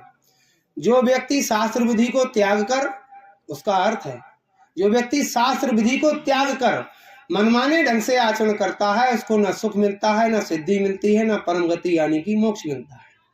और शास्त्र विधि देखो, अभी आपको बताया तीनों बातें, चारों बातें। शाकाहारी, नशामुक्त, चरित्रवान और ईमानदार रहने के लिए बता रहे हैं। यदि हम मांसाहारी हैं और हमने कहा कि चलो अब नवदुर्गा आ रहे हैं, हम महा आ रहे हैं, 1 महीने नहीं खाएंगे, 9 दिन नहीं खाएंगे, पूरा सावन के महीने मांसाहार बंद, बाकी दिनों में फिर शंकर जी को नाराज करने में लग जाते हैं। 9 दिन नहीं खाएंगे और 10वें दिन 9 दिन जय दुर्गा और 10वें दिन सबको पता क्या होता। आज रामचरितमानस का अखंड पाठ हो रहा है, उसी स्थान पर बैठकर कर लोग शराब पीते हैं। कौन से रिश्तेदारों के साथ? जिनको अखंड पाठ में आने के लिए आमंत्रित किया था, उन्हीं लोगों के साथ दूसरे दिन मांस का, शराब का सेवन करते हैं। ये कहाँ की धार्मिकता है? इसीलिए गुरु महाराज ने कहा कि लोगों की पूजा पाठ कबूल नहीं हो रही। अरे राम की कृपा जब होती तभी तो सत्संग मिलता है। बड़े भाग्य पायो सत्संगा, बिन हरि कृपा मिले नहीं संता। हरि की, भगवान की जो जिन देवी देवताओं की पूजा आराधना हमने आपने करी, वो जो पुण्य बना, महाराज जी बताते हैं व्यर्थ कुछ नहीं जाता। वो जो पुण्य बना, हमने उनसे आरती गाते समय ये मांगा था कि श्रद्धा भक्ति बढ़ाओ संतन की सेवा, ओम जय जगदीश हरे। तो उन्होंने हमारी इस प्रार्थना को स्वीकार कर लिया और संतों की शरण में हम पहुंच गए। स्पष्ट लिखा, माता सबरी ने इतने दिनों तक भगवान राम का इंतजार किया अपने गुरु के आदेश पर, और उनकी भक्ति में इतनी शक्ति थी कि भगवान को उनके कुटिया तक जाना पड़ा। पहले तो हमारी आपकी साधना में इतनी शक्ति नहीं है कि भगवान आ ही जाए। यदि आ भी गए तो आप देखो, माता सबरी की कुटिया जब पहुंचे भगवान राम, और माता सबरी ने कहा कि प्रभु हमें भक्ति का उपदेश दीजिए, तब भगवान ने कहा कि माता आप तो खुद ही भक्त शिरोमणि हैं। उनको माता कह के संबोधित किया, ये महानता थी। और जब उन्होंने भक्ति का उपदेश किया तो वो भी हमारी रामचरितमानस में स्पष्ट वर्णित है। उसमें लिखा है, प्रथम भगति संतन कर संगा और दूसरी रतिमम कथा प्रसंगा। पहली भक्ति ये संतों का संग करो, और वो जिस सत्संग को सुनाए उसको एक रथ होकर सुनो। लेकिन हम आप लोग संत महात्माओं के पास जाने के बजाय सिर्फ जिसको मन चाहा उसको पूजा। अगर आपने नियम से पूजा करी तो क्या मिलेगा? लिखा है, सब हमारे ग्रंथ ही बता रहे हैं। बात यह कि हमने पढ़ना छोड़ दिया। आप तो है नहीं घर में, हैं तो पढ़ते नहीं, पढ़ते हैं तो रट्टा मार के अर्थ नहीं पढ़ते, और पढ़ भी लिया तो उसका अनुसरण नहीं करते। गीता के 9वें अध्याय के 21वें श्लोक में लिखा है, तेता मुगते स्वर्ग लोके विशालम अछूनो पुण्य मृत्यु लोके विसंति, कि शुभ कर्मों का फल भोगने के लिए जीवात्मा को स्वर्ग लोक में स्थान दिया जाता है। फिर कहा, पुण्य छीणे मृत्यु लोके विसंति, पुण्य छीण होते ही पुनः मृत्यु लोक में भेज दिया जाता है। तो विचार करने की बात यह है, पूजा पाठ करके हम जिस स्वर्ग और वैकुंठ में जाना चाहते हैं, जिन देवी देवताओं से हम मन्नत मांगते हैं और वो दे भी देते हैं, दुनिया की सब चीजें दे सकते हैं, सिर्फ वो आपको मोक्ष नहीं दे सकते। वो स्पष्ट हो गया कि बड़े भाग्य मानुष तन पावा, सुर दुर्लभ सदग्रंथन गावा, कि देवताओं को दुर्लभ है, देवता तरस रहे हैं इसी मनुष्य शरीर को पाने के लिए। क्यों? क्योंकि वो अपने शुभ कर्मों का, पुण्य का फल भोग रहे, और वो वहां से ऊपर के मंडलों में जाने की साधना नहीं कर सकते, वो सिर्फ भोग रहे। और उनको पता है कि मनुष्य शरीर से ही वो रास्ता गया है जिससे जीवात्मा आवागमन से मुक्त होने का सुमिरन ध्यान भजन कर सकती है, और नरक और 84 में भी जाने का काम कर सकती है, स्वर्ग वैकुंठ में भी आने का काम कर सकती है। बुरा कर्म किया तो नरक 84, अच्छा किया जो पुण्य बन गया तो स्वर्ग और वैकुंठ, और फिर यहीं आना पड़ा। तो निज घर कहाँ गए? वो सोने की बेड़ी, इधर लोहे की बेड़ी है, बेड़ी मुक्त नहीं हुए। इसीलिए कहा भगवान राम ने, प्रथम भगति संतन कर संगा। गुरु तो हर किसी के हैं साथ। बहुत जब आप समाज में जाएंगे बचाने वाला बनने के लिए, तो प्रश्न आएंगे कि साहब हमारे तो गुरु हैं। तो गुरु सबके हैं। पहले गुरु पिता और माता जो है रक्त बीज के दाता, माता पिता गुरु हैं। गुरु महाराज ने कहा, माता पिता की सेवा करो और उनके आशीर्वाद से फूलो फलो। दूसरे गुरु भई वै दाई, जो गर्भवास की मैल छुड़ाई। तीसरे गुरु ने नाम उचारा, गांव देश के लोग पुकारा, जो नामकरण संस्कार करते हैं। चौथे गुरु ने शिक्षा दीना, तब संसारी मार्ग छीना, जो बताते हैं ही चाचा है, ताऊ है, मामा है, मौसा है, विद्यालय में पढ़ाते हैं, वो सब हमारे गुरु हैं। सदगुरु एक, गुरु बहुतेरे। गुरु तो बहुत है लेकिन सदगुरु सिर्फ एक होते हैं। चौथे गुरु ने शिक्षा दीना, तब संसारी मार्ग छीना। पांचवें गुरु ने दीक्षा दीना, राम कृष्ण का सुमिरन कीना। पांचवें गुरु मिले, राम कृष्ण का सुमिरन किया, उनका सुमिरन करने से जो पुण्य बना, तब कहा पुण्य पुंज बिन मिले न संता। उस पुण्य के प्रभाव से हमको संत की शरण मिल गई। तो पांचवें गुरु ने दीक्षा दीना, राम कृष्ण का सुमिरन कीना। छठे गुरु ने सब भ्रम तोड़ा, ओंकार से नाता जोड़ा। अभी तक जीवात्मा को सच्चे पिता नहीं मिले जो आवागमन से बिल्कुल मुक्त कर दें।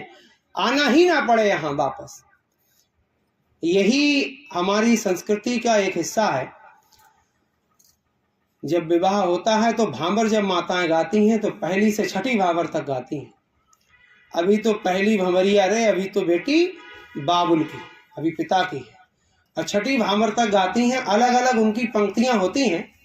छठी भांवर तक यही गाती हैं, छठी भंवरिया रे, अभी तो बेटी बाबुल की, यानी पिता की ही है। और जैसे ही सातवीं भांवर गाती हैं तब कहती हैं अब सातवीं भांवर रे, अब हो गई बेटी साजन की। तो जब तक सातवें गुरु जिनको कहा, सातवां गुरु सतशब्द लखावा, जहां का जीव वहां पहुंचा। जब तक सातवें गुरु हमको आपको नहीं मिलेंगे तब तक जीवात्मा यहीं चक्कर लगाती रहेगी। और सातवें गुरु मिलेंगे, नामदान मिलेगा, सुमिरन ध्यान भजन नहीं करोगे तब भी यहीं घूमते रहोगे। सदगुरु अपने शिष्य को नरक नहीं जाने देते।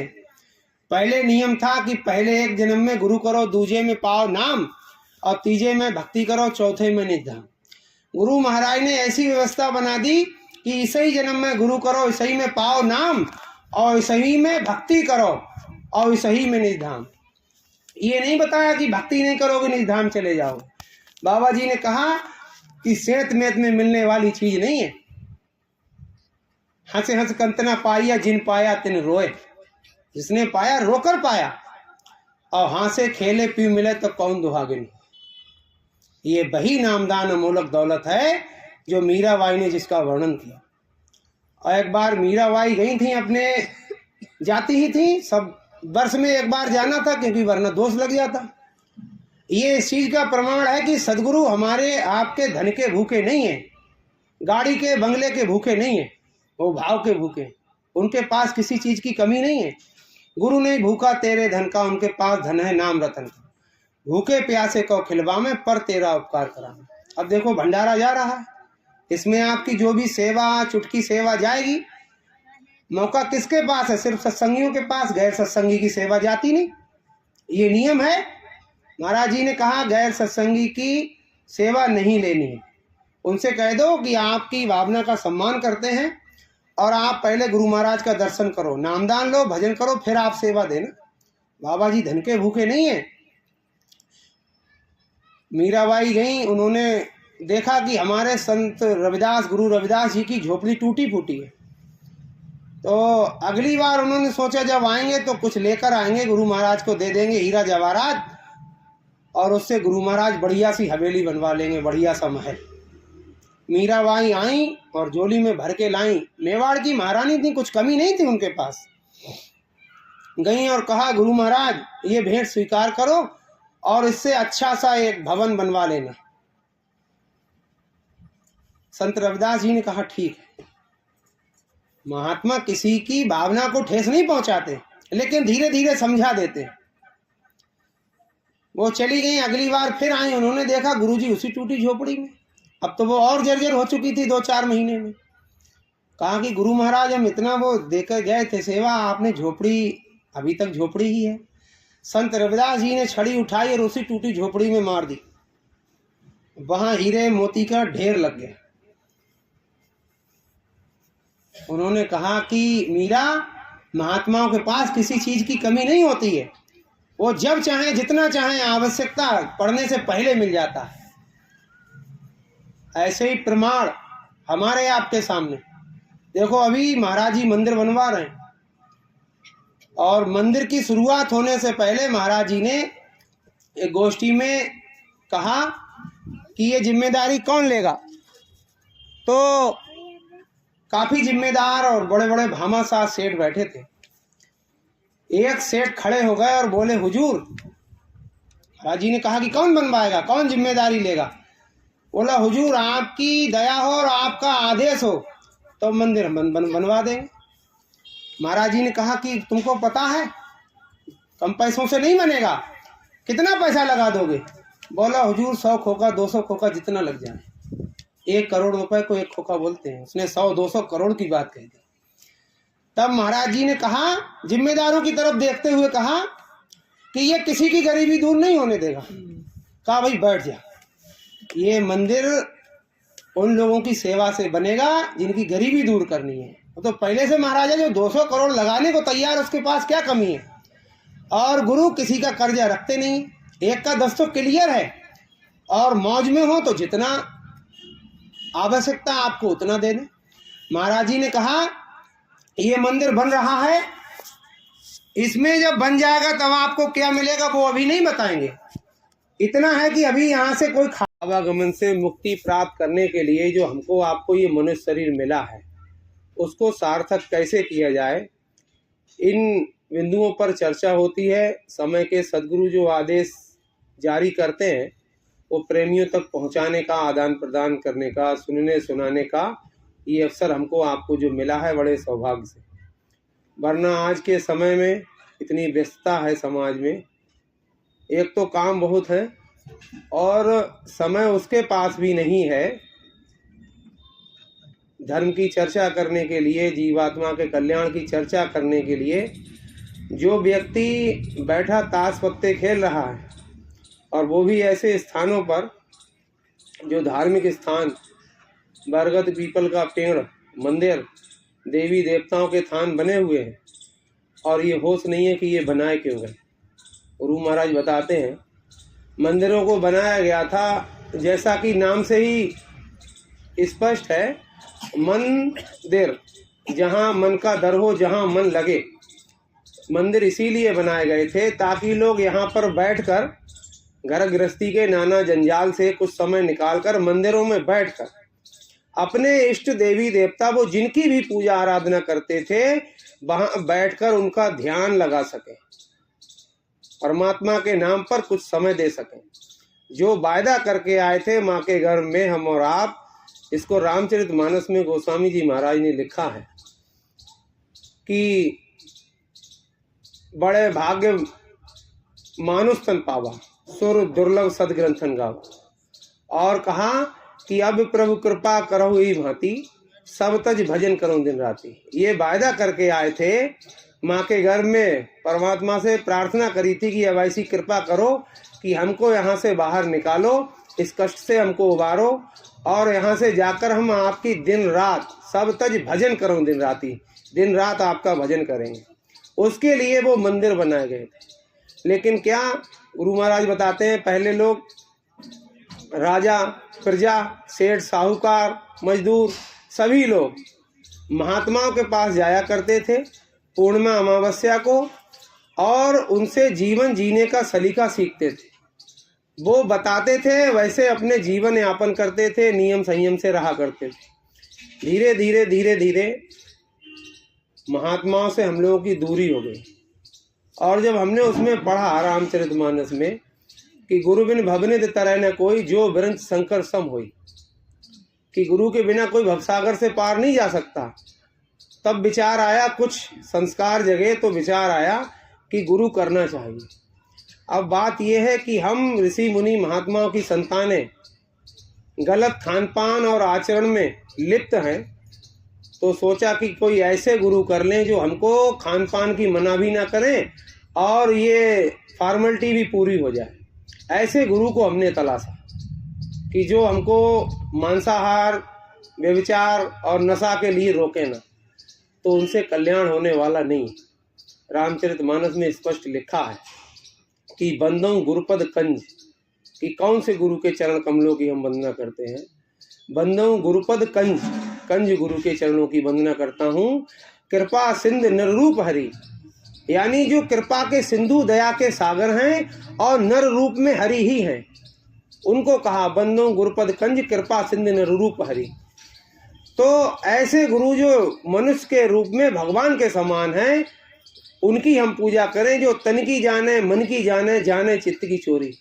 प्रेमियों ने ये अनुभव किया है, यहाँ ज़्यादातर नामदानी लोग ही हैं, तो सबने ये अनुभव किया कि हम लोगों से कोई गलती बन जाती है, कोई पाप बन जाता है और हम मालिक का दर्शन करने जाते हैं तो मालिक सब पे दृष्टि डालेंगे, सबकी तरफ देखेंगे, लेकिन हमारी तरफ उस समय नहीं देखते। तो कई बार प्रेमियों की ये शिकायत रहती है कि हम इतनी दूर से चलकर आए और गुरु महाराज ने हमारी तरफ देखा भी नहीं। तो वो शिकायत का समय नहीं होता, वो मौका होता है आपके पास अपनी कमियों को ढूंढने का और उन गलतियों को सुधारने का। तो बड़े सौभाग्य से मनुष्य का शरीर मिला, इसी में बैठकर हम आप अपनी जीवात्मा का कल्याण कर सकते हैं समय के संत सदगुरु से वो रास्ता प्राप्त करने के बाद। जब तक नामदान वो नहीं मिलेगा, जिसको कहा कबीर साहब ने, 5 नाम का सुमिरन करे कहे कबीर तब भव से तर। वो 5 नाम का नामदान बाबा जी देते हैं, गुरु महाराज ने दिया, वही कबीर साहब ने, नानक जी ने दिया। उसकी इतनी महिमा है जिसको बताया कि अब मीराबाई ने कहा कि पायो जी मैंने नाम रतन धन पायो, वस्तु अमोलक दई मेरे सतगुरु कर कृपा अपनायो। मीराबाई मेवाड़ की महारानी थी, उनके यहाँ हीरे जवाहरात की, सोना चांदी की कोई कमी नहीं थी, लेकिन उन्होंने कहा कि पायो जी मैंने नाम रतन धन पायो। वो नाम जो संत रविदास जी से उनको मिला उसको उन्होंने रतन बताया, और वस्तु अमोलक दई मेरे सतगुरु, अमोलक बताया उसको कि कृपा करके गुरु महाराज ने मुझको अपनाया। वो नामदान बाबा जी देते हैं, हमको आपको मिला। अब बात ये है, बाबा जी ने कहा कि परमार्थी सेवा, खुद बचो और लोगों को बचाओ। अकेले बचना नहीं है, हमको बचने वाला नहीं बनना है, आने वाले समय में मुसीबतों से बचाने वाला बनना है। उसके लिए गुरु महाराज ने बताया, कोई भी संसारी गैर नामदानी व्यक्ति भी इस जय गुरुदेव नाम धुनी को बोलकर और मदद ले सकता है। 2 नाम होते हैं, एक वर्णात्मक एक ध्वन्यात्मक। वर्णात्मक जो वर्णन करने में आए, तो गुरु महाराज ने इस जय गुरुदेव नाम को जगाया और इसमें पावर भरी और बताया परीक्षा लेने के लिए कि कोई भी शाकाहारी सदाचारी नशामुक्त व्यक्ति मुसीबत के समय में इस जय गुरुदेव नाम से मदद ले सकता है। और बहुत से लोग, लाखों लोग इस जय गुरुदेव नाम से मदद ले रहे हैं। गुरु महाराज के लिए हम आप कहते हैं कि समर्थ संत सदगुरु दुख हरता बाबा उमाकांत जी महाराज। नानक जी ने बताया कि दुखिया सब संसार, राजा दुखी राज गए से प्रजा दुखी अपार, और वैश्य दुखी सब धंधा चौपट सबर जाति दुकानदार, नानक दुखिया सब संसार। और अंत में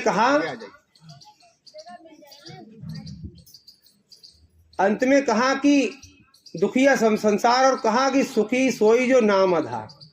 अब वो सुखी कैसे होता है सुखी संत का दास, कि गुरु महाराज दुख को बर्दाश्त करने की क्षमता बता देते हैं, दया कर देते हैं और उसको सिखा देते हैं कि अगर दुख आ रहा है तो हमारे बुरे कर्मों का फल है, और आप भजन कर रहे हैं फिर भी दुख आ रहा है तो बुरे कर्म कट रहे हैं, और सुख मिल रहा है तो हमारे अच्छे कर्मों का फल है। अब दुख इस दुनिया में हर व्यक्ति दुखी है, हर व्यक्ति दुखी है। महापुरुषों ने बताया दुख को दूर करने का, तमाम समस्याओं का समाधान बाबा जी ने बता दिया कि ये जय गुरुदेव नाम धुन, देश दुनिया की जो समस्याएं हैं उनमें आपको मदद मिलेगी जय गुरुदेव नाम धुन से। अब बोलना कैसे है, शाकाहारी सदाचारी और नशामुक्त रहकर 1 घंटा सुबह 1 घंटा शाम। आपके लिए कोई कष्ट है, परेशानी है, और आपको गुरु महाराज की बताई हुई नाम धुन आप बोलेंगे तो आपको लाभ मिलेगा।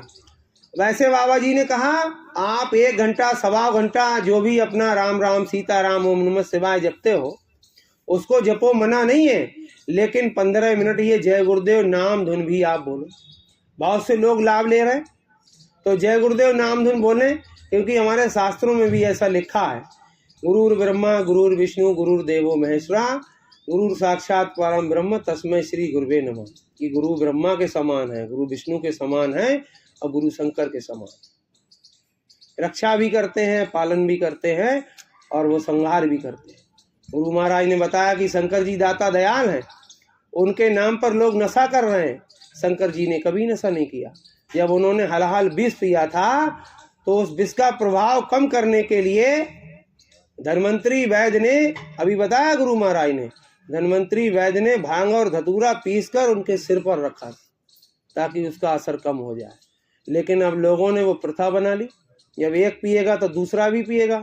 जब तक भांग नहीं पिएंगे, धतूरा नहीं पिएंगे, उसको खाएंगे नहीं, तब तक शंकर जी के भक्त नहीं है। और गुरु महाराज बता रहे हैं शंकर जी के नाम पर नशा करके उनको बदनाम मत करो, क्योंकि शंकर जी दाता दयाल हैं। अगर आपने खुश कर लिए तो आपको इस दुनिया की सब चीजें आपको दिला देंगे, और नाराज हो गए तो तांडव करेंगे।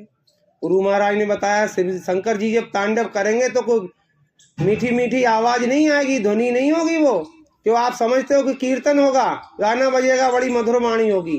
शंकर जी जब तांडव करते हैं, डमरू बजाएंगे, गुरु महाराज ने बताया वो चिंगारियां जहां गिरेंगी, जिस गांव पे जिस जगह पर गिरेंगी वहां नष्ट होता चला जाएगा। इसलिए देवी देवताओं के नाम पर हमको आपको कोई भी ऐसा काम नहीं करना है जो हमको हमारे धर्म को, हमारी संस्कृति को कलंकित करे। तो जय गुरुदेव नाम धुन आप सभी लोग बोल सकते हैं। गुरु महाराज ने कहा कि मांसाहारी लोग तक जय गुरुदेव नाम धुन बोल सकते हैं और उनके संस्कार जगेंगे। अब बात ये भी बताई गुरु महाराज ने कि आप सोचते हो बहुत से प्रेमी कि जय गुरुदेव नाम धुन से ही हमारी जीवात्मा का कल्याण हो जाएगा।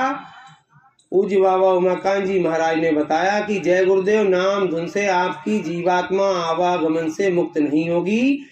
दुनिया के जो दुख तकलीफ हैं, बीमारी, परेशानी, मुकदमाबाजी, घरों में बरकत न होना, लड़ाई झगड़ा, ये इच्छा पूर्ति आपकी हो जाएगी। लेकिन जीवात्मा के कल्याण के लिए वो 5 नाम का नामदान लेना ही होगा, जिसको बाबा जय गुरुदेव जी महाराज ने सन 2007 बसीरतगंज उन्नाव में महापुरुष जब जाने की मौज फरमाते हैं तो जाने से पहले किसी न किसी को वो पावर और वो आदेश देकर जाते। बाबा जय गुरुदेव जी महाराज ने जाने से 5 वर्ष पहले लगभग बसीरतगंज उन्नाव में सन 2007 में इन्हीं बाबा उमाकांत जी महाराज को बताया कि इनको पहचान लो, अकेले में नहीं, एक बड़ी संगत के सामने।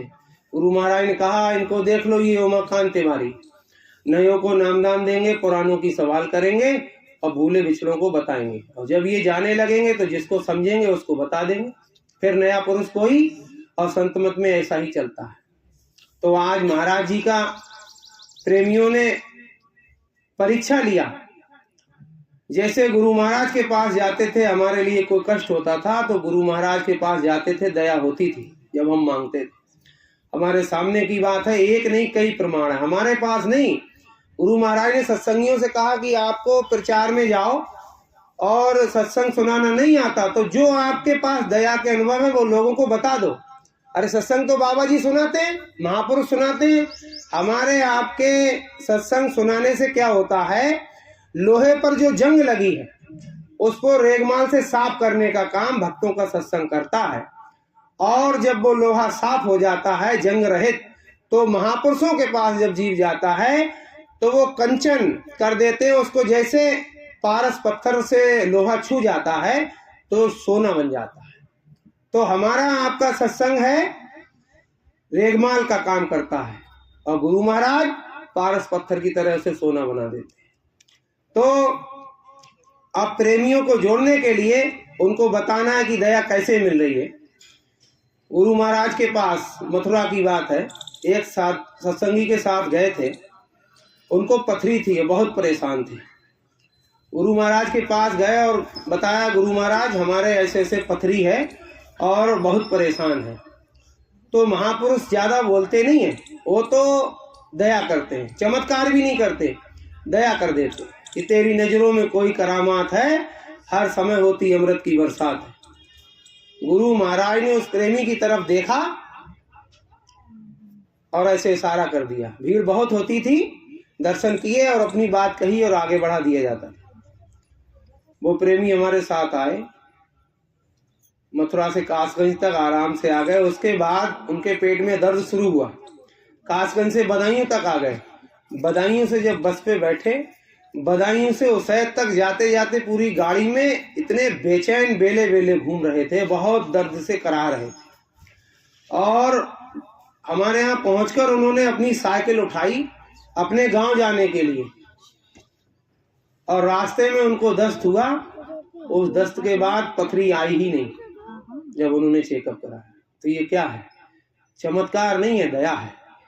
वो दया जो गुरु के दर्शन करने से, समय के समृद्ध संत सतगुरु का दर्शन करने मात्र से 20 से भी अधिक जन्मों के कर्म कटते हैं। गुरु महाराज ने कहा जो बीमारियां खान पान की बदपरहेजी से, मौसम की बदलाव से आती हैं, वो तो दवा से ठीक हो जाती हैं, लेकिन जो कर्मों की वजह से आती हैं वो बीमारियां दवा से ठीक नहीं होती।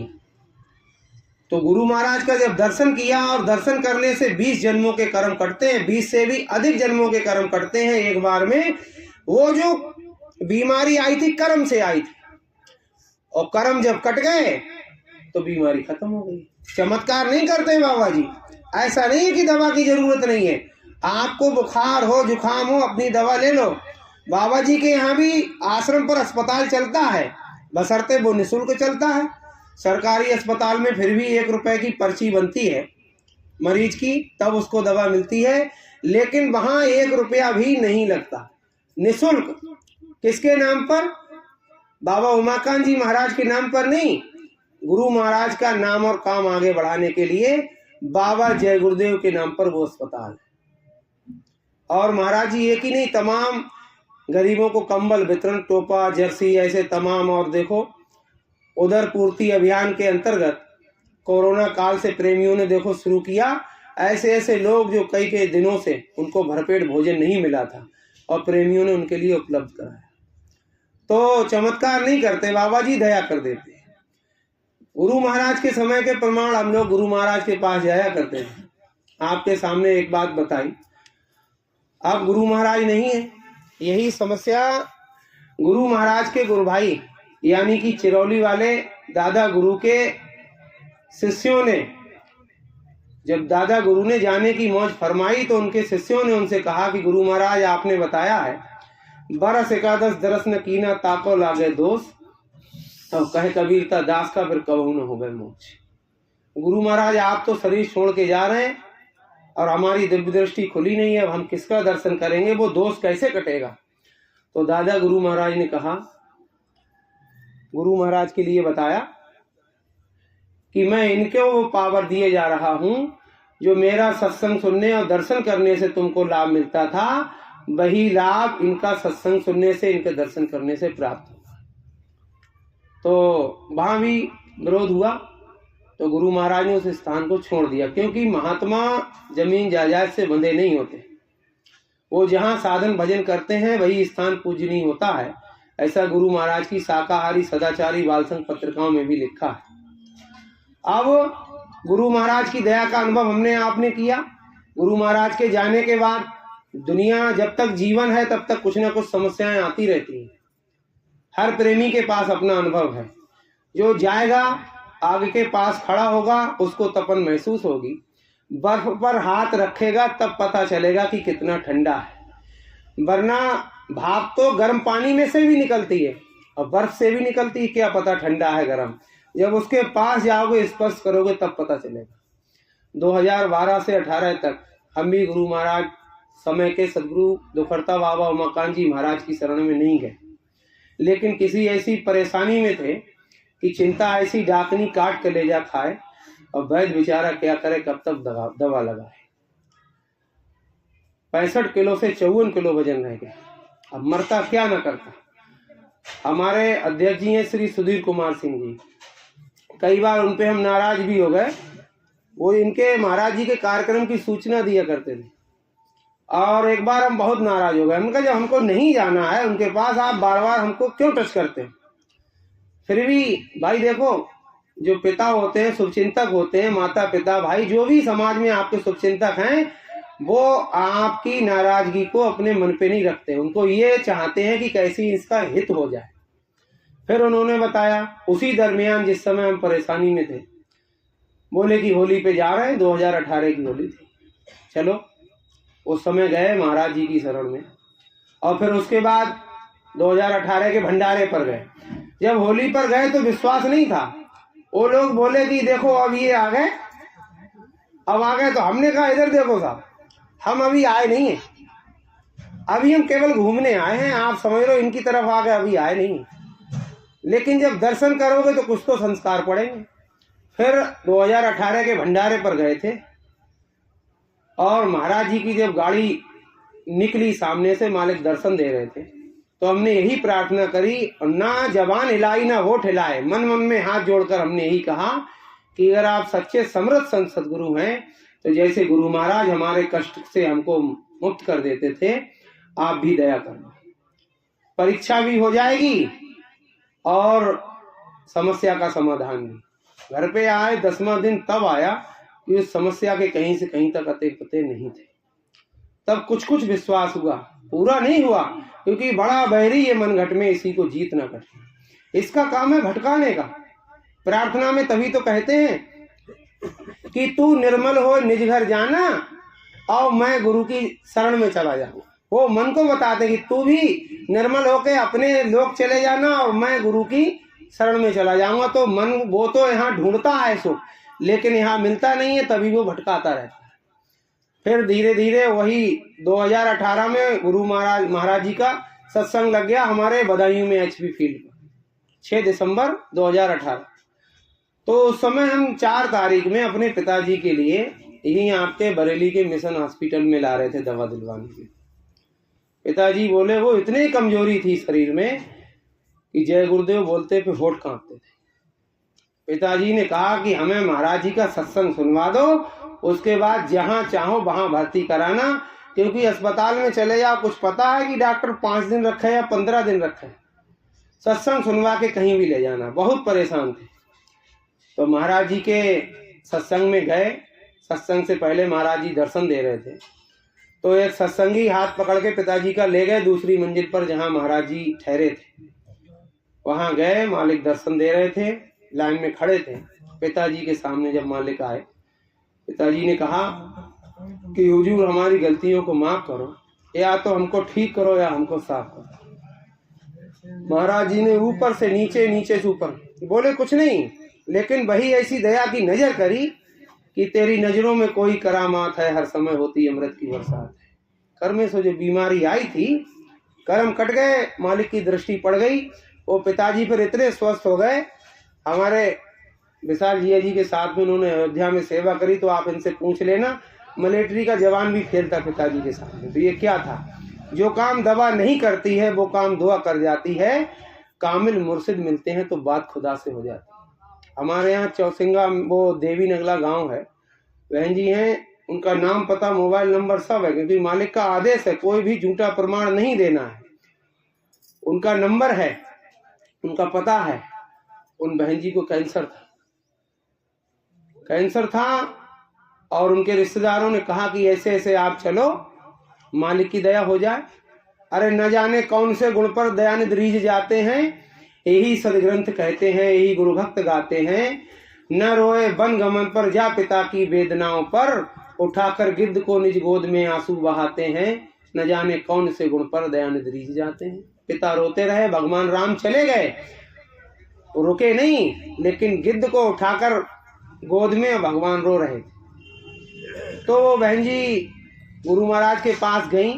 जब कहा कि हुजूर इन बच्चियों को कैंसर है, 2 लोग थी, तो महाराज जी ने कहा कहाँ है बच्ची, कहाँ है। जैसे कोई पिता से कह दे कि तुम्हारा बेटा छत से गिर गया, तो वो ये नहीं देखता मेरे जूते चप्पल कहाँ हैं, मैं कौन से कपड़े पहने हूँ, भाग पड़ता है। ऐसे महाराज जी आए, कहा कहाँ है बच्ची, कहाँ। कहा कि हुजूर ये है। दोनों को तरफ देखा और ऐसे करके कटका गुणा का निशान लगा दिया गुरु महाराज ने। ऐसे करके इन्हीं बाबा उमाकांत जी महाराज, उनका नाम मोबाइल नंबर है। बहन जी आज तक ठीक है।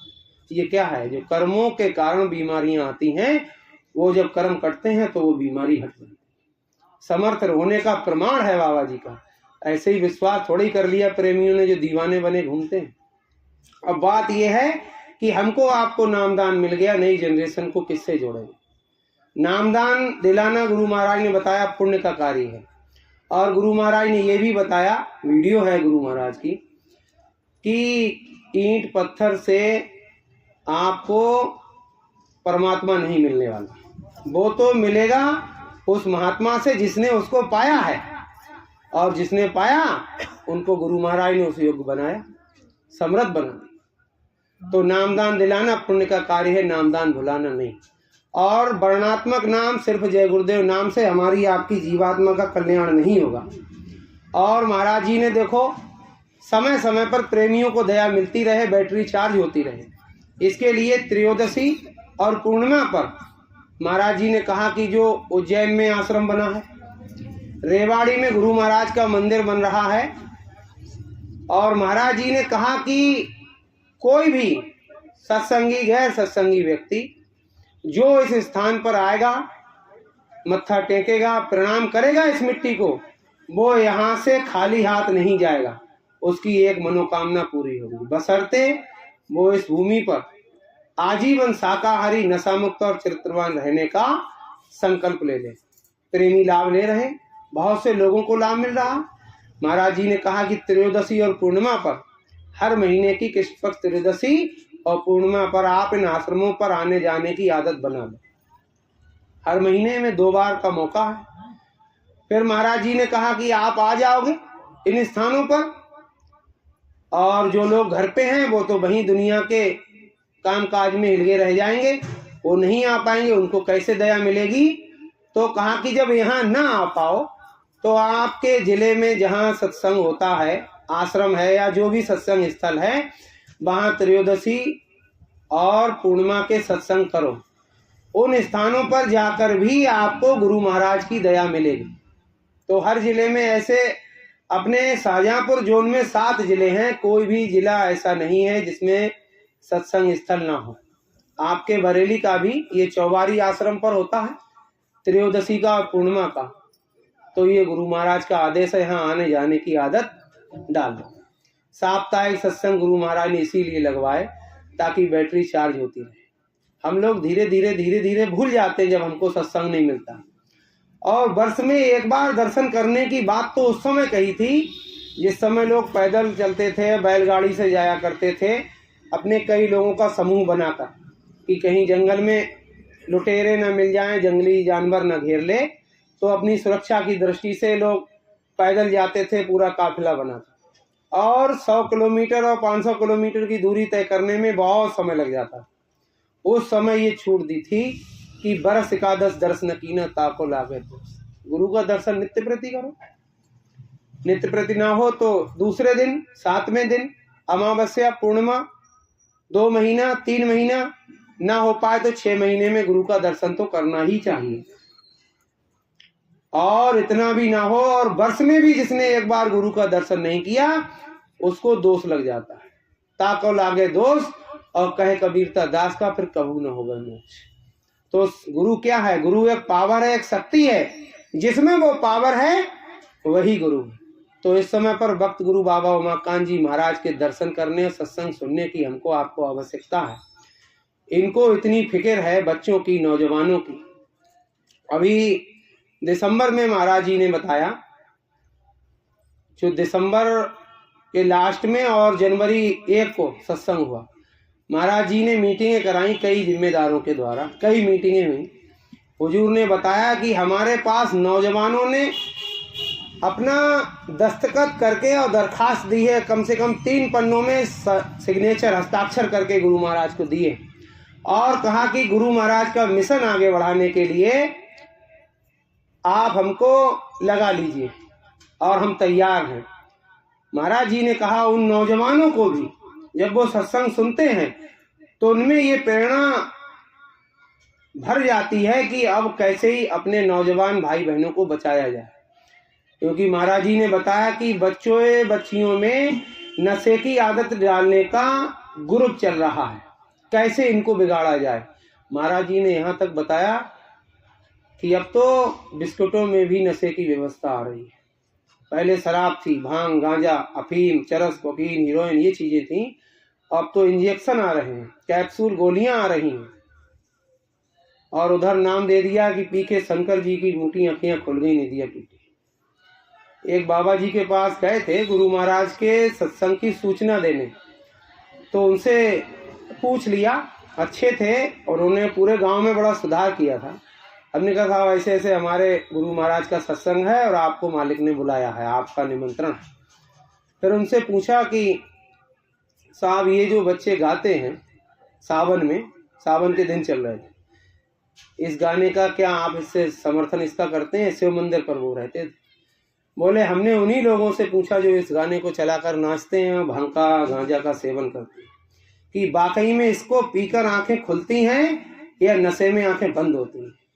तो जिससे पूछ रहे थे वो खुद आंखें मीच रहा था, बाबा इतने नशे में था। झूठे गाने, अभी तक तो भगवान शंकर जी को बदनाम करते थे, अब तो माता गौरा को भी बदनाम करनी है कि चोटी खोल के गौरा ने पीली भांग। कहाँ से कहाँ आ गए हम, खुद तो बर्बाद थे ही, अपने देवी देवताओं को भी बदनाम करने लग गए। ये समस्याएं इसीलिए उजागर हुई हैं क्योंकि हमने समय के महापुरुषों के पास जाना छोड़ दिया। तो उन नौजवानों को भी फिक्र है कि हम नौजवानों को बचाएं। तो महाराज जी ने कहा है, आप जब भी सत्संग में जाओ तो बच्चों को साथ में लेकर जाओ ताकि इनमें संस्कार पड़े। बच्चों के सुंदर भविष्य के लिए हम और आप विद्यालय भेजते हैं, आवश्यक भी है पढ़ाना, क्योंकि कहा गया है भारतीय संस्कृति में, माता शत्रु पिता बैरी ये बालो न पाठता न सोबते सभा मध्य हंस मध्य बकोयता, कि वो माता शत्रु है पिता बैरी है जो अपने बच्चे को पढ़ाता नहीं है, वो किसी भी सभा में शोभायमान नहीं होता, वो हंसों की सभा में बगुले के समान प्रदर्शित होता है। अब बात यह है कि पहले गुरुकुल पद्धति थी, पहले भौतिक और आध्यात्मिक दोनों शिक्षाएं दी जाती थी। आध्यात्म से भी जोड़ा जाता था, मेडिटेशन ध्यान कराया जाता था, जीवात्मा के कल्याण का रास्ता उस पर चलने के लिए प्रेरित किया जाता था। भले ही स्वर्ग और वैकुंठ तक की बात रहती हो, लेकिन धार्मिक बनाया जाता था। अब गुरुकुल पद्धति दूर होती जा रही है। गुरु महाराज ने बताया कि लोग भारतीय संस्कृति को नष्ट कर देने में लगे हुए हैं बहुत तेजी से, लेकिन कोई सनातन संस्कृति को नष्ट नहीं कर सकता है क्योंकि ये ऋषि मुनि महात्माओं का देश है और सदैव भारत ने विश्व का मार्गदर्शन किया है। जब जब दुनिया पर आफत आई है तो इतिहास गवाह है, संकट काल में महापुरुषों ने मार्गदर्शन किया है और देश को उबारा है। तो महाराज जी ने कहा बच्चों को बचाने की जरूरत है। आज का हालात ये है कि विद्यालयों में नाम तो है विश्वविद्यालय, लेकिन विद्या का जो श्लोक है, विद्या ददाति विनयम विनयादि याति पात्रता पात्रित्वात् धर्माप्नोति धनात् धर्म तथा सुखम, ये सूत्र था विद्या का। विद्या से क्या मिलता था? विद्या ददाति विनयम, विद्या वही जो विनय सिखाए, विनम्रता आए जिसके अध्ययन से हमें। आज के युवा में विनम्रता कहाँ रही? साइंटिफिक रीजन भी है माता पिता के चरण छूने का, बड़ों के आशीर्वाद लेने का। इस हथेली से सकारात्मक ऊर्जा निकलती है। जैसे हमको आपको ठंडी लगती है तो तापते हैं, ऐसे करके ऐसे तापते, इससे ऊर्जा प्रवेश भी करती है और ऊर्जा सामने वाले को मिलती भी है। तो बच्चे पहले की संस्कृति में जो नियमानुसार कायदे से चरण स्पर्श होता था, तो छूने वाले के ये हाथ सामने वाले के पैर को टच करते थे, उसके पैर से जो दुआ देते थे बुजुर्ग, खूब दूधन नहाओ पूतन फलो, तरक्की हो और खूब पढ़ो लिखो, अच्छे से नंबर आए, तरक्की हो जाए, नौकरी लग जाए। बुजुर्ग आज भी जो लोग हैं आशीर्वाद देते हैं। अब तो ना लेने वालों को पता है आशीर्वाद, ना देने वाले को। आशीर्वाद लेने वाला हाय वाय करके चला जाता है और देने वाला भी हाय वाय करके उसको विदा कर देता है। हमारी हर पद्धति व्यर्थ नहीं है। हमारे ऋषियों ने, जिनको आज रिसर्च जिसको बोलते हैं, वो ऋषि शब्द से ही उसकी उत्पत्ति हुई है। वो पहले ऋषि थे, रिसर्च किया उन्होंने कि काय से क्या लाभ मिलेगा। तो ये हाथ जब गए तो उनके तलवे से जो सकारात्मक ऊर्जा, दया, दुआ की किरणें निकली, वो इसके माध्यम से हमारे शरीर में प्रवेश कर गई। यहाँ पर माताएं घी लगाती हैं बच्चे के सिर पे कि इसको सिरदर्द में राहत मिल जाए, बुखार में तमाम। तो ये हाथ आशीर्वाद देने के लिए बच्चे के मस्तक पर जाता था और ये मस्तक नाभि के संपर्क में जाता था, यही नियम था। लेकिन अब तो धीरे धीरे व्यवस्था खत्म होती चली जा रही है। पैर छूने की बात खत्म, अब तो घुटने छुए तो छुए, वरना वही